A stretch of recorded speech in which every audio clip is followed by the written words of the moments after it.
Hello दोस्तों, मेरा नाम है शिवम तिवारी। आप लोगों में से कई सारे स्टूडेंट्स ने कमेंट किया था कि हम 6 मंथ्स में तैयारी करना चाहते हैं IBPS AFO प्री एग्जाम की, तो हम वो कैसे कर पाएंगे।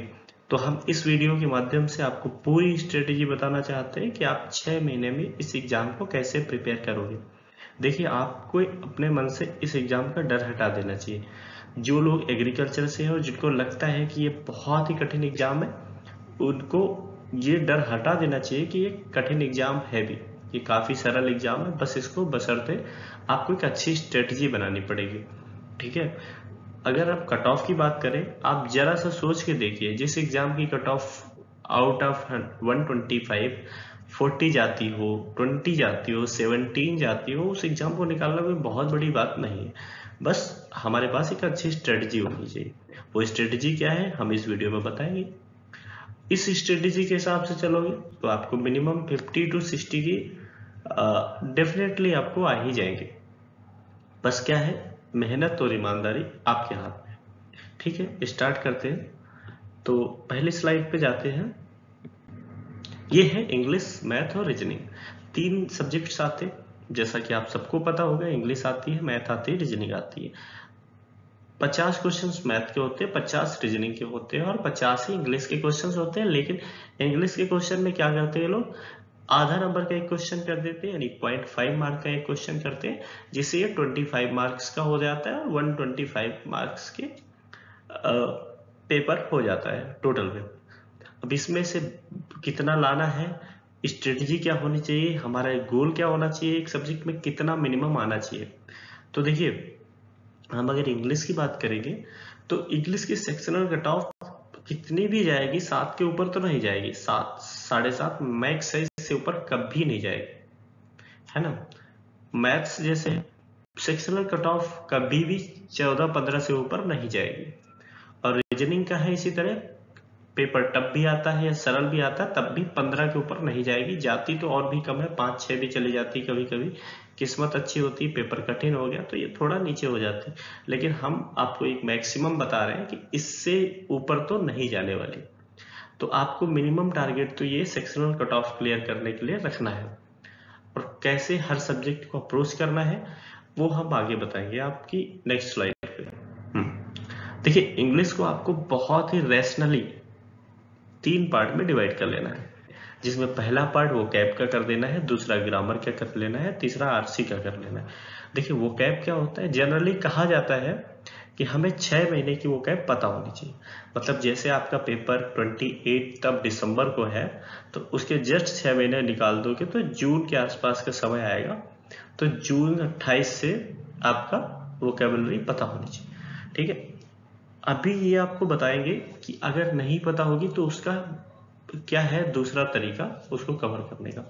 मान लो कोई व्यक्ति वोकैब 6 महीने की कंटिन्यूस नहीं कर पा रहा है, रोज एडिटोरियल नहीं देख रहा है, आज से पढ़ाई स्टार्ट करता है या 1 महीने बाद से करता है, जब से भी करता है, अगर आपका वोकैब वाला पार्ट मिस हो गया है तो आपको क्या करना है, यूट्यूब पे जाना है।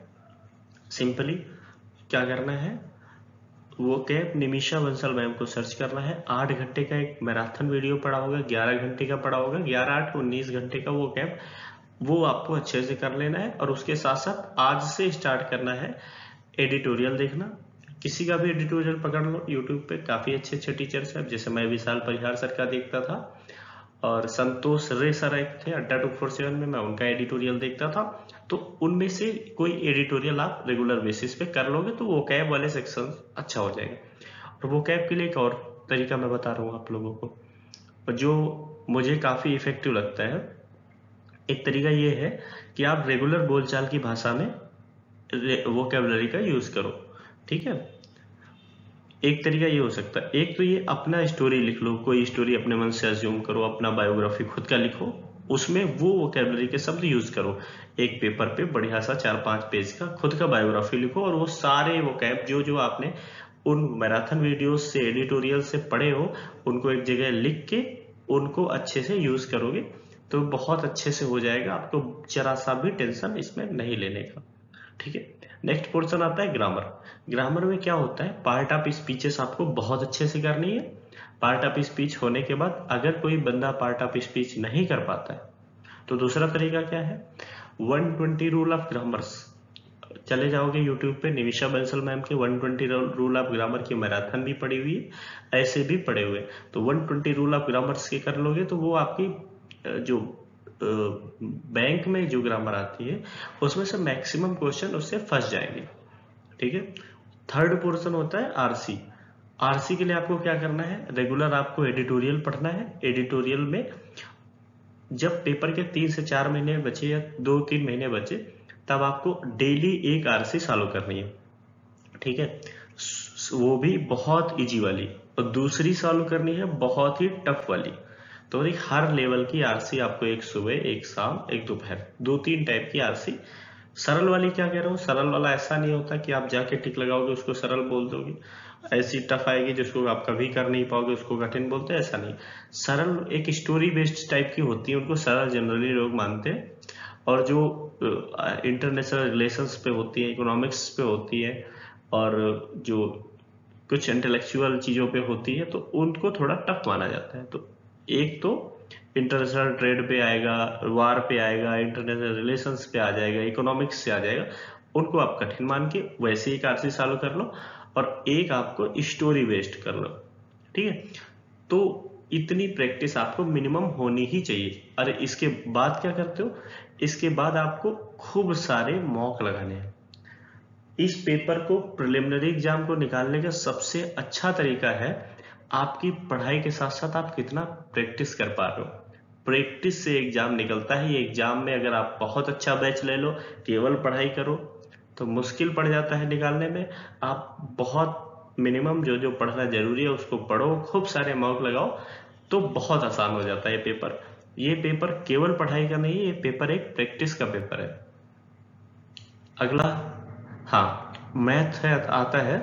मैथ में आपको क्या करना है, 3 पार्ट्स में मैथ को डिवाइड कर लेना है। ठीक है, मैथ में क्या करना है, जैसे कैलकुलेशन का पार्ट अलग कर लेंगे। कैलकुलेशन करने से पहले, जब आप कैलकुलेशन वाला पोर्शन उठा रहे हो, उसके पहले आपको 1 से 20 तक या 25 तक पहाड़े अच्छे से याद होने चाहिए, स्क्वायर रूट याद होने चाहिए, और क्यूब रूट याद होने चाहिए, जिससे आपको कैलकुलेशन में थोड़ी आराम मिल जाएगी।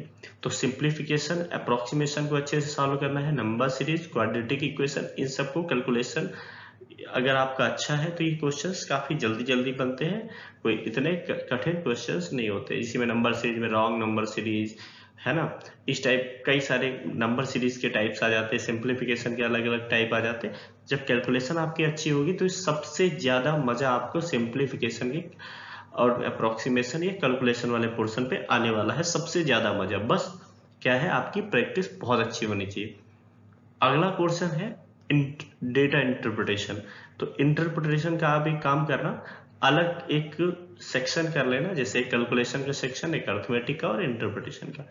इंटरप्रिटेशन वाले सेक्शन पे आपको कई सारे डेटा इंटरप्रिटेशन को देखना है, जैसे टेबुलर वो होता है, पाई चार्ट का, और जो बार ग्राफ का होता है, लाइन वाली डीआई होती है, कैसलेट डीआई होती है ना। जिस ऑर्डर में मैंने लिखे उस ऑर्डर में आपको चलना है, क्योंकि सबसे टफ, सबसे इजी टेबुलर वाले, पाई चार्ट वाले, बार ग्राफ वाले, ये सब शुरू के इजी होते हैं, और ये कैसलेट वाला, बार ग्राफ वाला, ये सारे थोड़े टफ में आते हैं। तो आपको एटलीस्ट एक एक डीआई रोज लगानी है, जितने इसमें लिखे हुए हैं टॉपिक्स। ठीक है, अर्थमेटिक में क्या करना है, अर्थमेटिक में गिने चुने चैप्टर्स पढ़ो, बहुत ज्यादा पढ़ने की जरूरत नहीं, परसेंटेज को बहुत अच्छा कर लो, टाइम वर्क को बहुत अच्छा कर लो, रेशियो प्रोपोर्शन को कर लो, प्रॉफिट लॉस और सीआई एसआई यानी कि कंपाउंड इंटरेस्ट और सिंपल इंटरेस्ट और पार्टनरशिप। ठीक है, इनमें से एक एक चैप्टर एक एक हफ्ते में भी करोगे तब भी पेपर तक बहुत आराम से हो जाएगा। आपको ये करना है, इस हफ्ते परसेंटेज करना है, अगले हफ्ते हम रेशियो करेंगे, अगले हफ्ते प्रॉफिट लॉस करेंगे और सीआई एसआई करेंगे अगले हफ्ते। तो ये 2 महीने भी नहीं लगेगा, ये आपका हो जाएगा। और एक बात और है, बहुत जल्दी नहीं चलना है। आपका सिंप्लीफिकेशन का चैप्टर पकड़ा तो 2-3 दिन उसको किया और कम से कम 150 क्वेश्चन उसके लगाए, तब जाके हम अप्रोक्सीमेशन पे आए। ऐसा नहीं 10 क्वेश्चन सिंप्लीफिकेशन के किया, लग रहे हैं तो दूसरा लगा दो। क्वाड्रेटिक के किया, 10-20 क्वेश्चन करने के बाद आपको लगेगा हाँ सब सही हो रहा, सब सही हो रहा, तो आप क्वाड्रेटिक छोड़ के दूसरे में जाना। ऐसा नहीं करना, जिस चैप्टर को दो अपनी पूरी समय दो, पूरी ऊर्जा दो, पूरी आप उस पर जी जान लगा दो, है ना, तब जाके आगे बढ़ो। और हर एक चैप्टर को जो जो लिखे हुए इनको तो नहीं छोड़ना। वैसे सिलेबस तो काफी वास्ट है, लेकिन जो बहुत ज्यादा इंपॉर्टेंट है मैं केवल जिस तरह मैंने उसको डिवाइड किया था, जिस तरह मैंने उसको सिलेबस को देखा था, तो मैंने इस तरीके से अपना सेक्शन बना लिए थे हर सब्जेक्ट के। अगला सब्जेक्ट, अगली स्लाइड पे आते हैं, रीजनिंग सब्जेक्ट की बात करते हैं। तो one of the toughest subject हम इसको बोलेंगे, क्योंकि पिछले 2-3 सालों से जिस प्रकार की रीजनिंग आ रही है, निस्संदेह काफी टफ है। इसलिए कट ऑफ भी काफी कम जा रही है, लेकिन कट ऑफ कम जा रही है तो इसका मतलब ये नहीं कि आपकी तैयारी भी कम होनी चाहिए।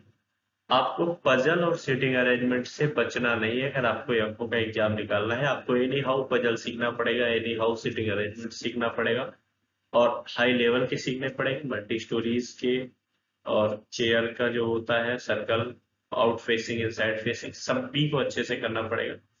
और मिसलेनियस से आप ज्यादा उम्मीदें मत रखना।